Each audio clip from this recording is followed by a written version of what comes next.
Et nous y voilà, la fin de l'année est là, l'entretien de la semaine a décidé de faire une parenthèse pour les fêtes, mais rassurez-vous, on ne se quitte pas, et pour patienter jusqu'à la rentrée, eh bien on vous propose de revoir les meilleurs moments de ces rencontres qui vous ont marqué.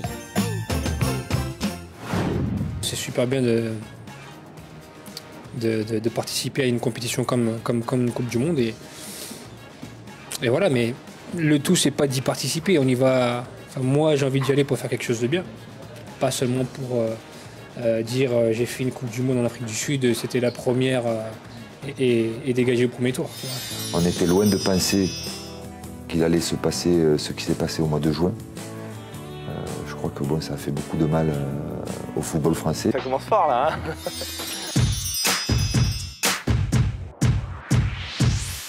Voilà, quand j'étais petit, quand je jouais au tennis, je cassais des raquettes tout le samedi. Même pendant les matchs, je pleurais de rage quand je perdais, quand je jouais pas bien. Au mini-golf, je jetais les clubs. Enfin, moi, j'étais insupportable.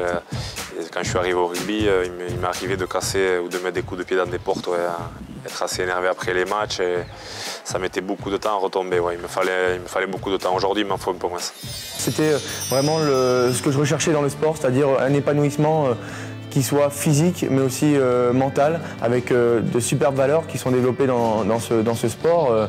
Et puis surtout un goût de l'effort et du travail que j'ai toujours cultivé moi, et j'ai toujours aimé m'entraîner.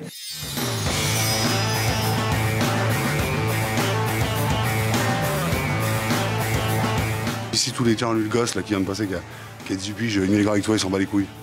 Il y va à fond. Ils sont les morts de faim, ils y vont, ils aiment ça. Et votre maman, Imanol, elle en pense quoi de votre métier?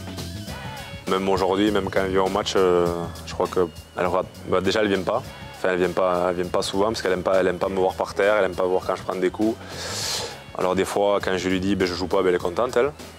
Par exemple, je donne un exemple. Si je suis appelé à l'équipe de France et que je suis remplaçant, mais moi forcément je suis pas content. Là, elle me dit c'est très bien, comme ça tu vas pas jouer. J'étais prête à être championne olympique, j'avais tout fait, je m'étais entraînée, mais vraiment pour le titre.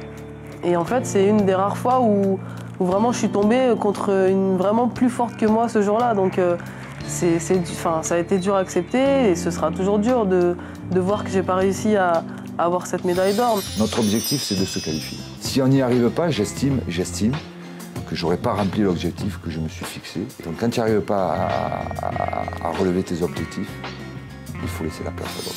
Et ce premier contact avec l'athlétisme, Myriam, vous en gardez quel souvenir? Je ne savais pas du tout comment rentrer dans les starting blocks. Donc je suis partie et j'ai entendu le starter. J'ai pris peut-être 2 appuis alors que j'étais encore dans mes blocs et j'ai couru, je me suis levée, j'ai couru, et j'ai vu que j'étais arrivée première. Et là, on m'a dit « Oh mais Myriam, c'est super ce que tu as fait !» Ouais, nous on va manger quand mais vraiment, en fait, c'est depuis le début, quoi. Je suis un peu désinvolte, voilà. Et voilà, le best-of, c'est terminé. Toute l'équipe de l'entretien de la semaine vous souhaite un très joyeux Noël et vous donne rendez-vous, bien entendu, à la semaine prochaine. Bye bye!